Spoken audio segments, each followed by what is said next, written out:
మామూలుగా స్వామీజీ అన్ని చోట్ల ఈ నాద వైభావరి చేసుకొని వెళ్తున్నారు. హీలింగ్ కాన్సెప్ట్ చేసుకొని వెళ్తున్నారు. చాలా అపురూపమైనటువంటి హీలింగ్ కాన్సెప్ట్ ఇది. నాడి శుద్ధీకరణ, అందరి నాడి బట్టి వాళ్ళ ప్రకారంగా శబ్దాలని ఎట్లా వాళ్ళకు క్రియేట్ చేయటం అనేది జరుగుతుంది. చాలా అద్భుతమైనటువంటి రాగసాగరం. రాగసాగరం పేరేంటి? అత్రిదత్త రాగసాగరం.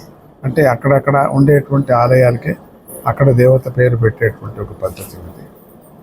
ఎన్నో కొన్ని వందలు వేల కొద్ది అన్ని ఊర్లలోనూ చేసుకొని, మన అమెరికాలో కూడా చేసుకొని రావటం జరిగింది చాలా చోట్ల. ఇది ఇప్పుడు ఒక్క పర్యం ఇక్కడ ఉండే ఆలయంలో ఉండే పరమాత్ముడికి వినిపించాలని ఈ యాత్ర వేసుకున్నాం. 55 రోజులు మొత్తం ఆంధ్రప్రదేశ్ మాత్రమే వేసుకున్నా. ఇంక తర్వాత తెలంగాణ వేరే, మళ్ళీ ఉత్తరప్రదేశ్ వేరే దండి, అవి వేరే దండుకున్నాయి. హిమాచల్ ప్రదేశ్ దండుకున్నాయి. ఒక్క ఆంధ్రప్రదేశ్ తర్వాత తమిళనాడు, కేరళ ఇవన్నీ ఉన్నాయి.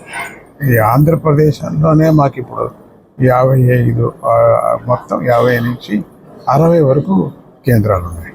ఆ కేంద్రాలు సందర్శన చేసుకుంటూ ఆ భగవంతుడికి ఈ నాదాన్ని వినిపిస్తూ వెళుతున్నారు. ఆ మధ్యలో ఎవరైనా చేరుకోవచ్చు. ఇక్కడ కార్యక్రమాలకి తోడ్పడని అనే ఒక దృష్టితో కొంచెం మౌల్యం కూడా వాళ్ళకి, ఎందుకంటే అది ఔషధిలాగా కానీ అని చెప్పేసి కొంతమందికి అట్లనే కూడా ఉంది. పాపం ఏమీ లేని వాళ్ళకి కూడా అట్లా కూడా వినటానికి కూడా ఏర్పాటు మేము చేశాం. అందరూ రావచ్చు. జై గురుదత్త. చాణక్య ఛానల్కి సబ్స్క్రైబ్ చేస్తే మాకు ఇంకా మంచి వీడియోస్ని, న్యూసెస్ని చేయడానికి మాకు మోటివేషన్ ఉంటుంది. Thank you and don't forget to subscribe to Chanakya channel.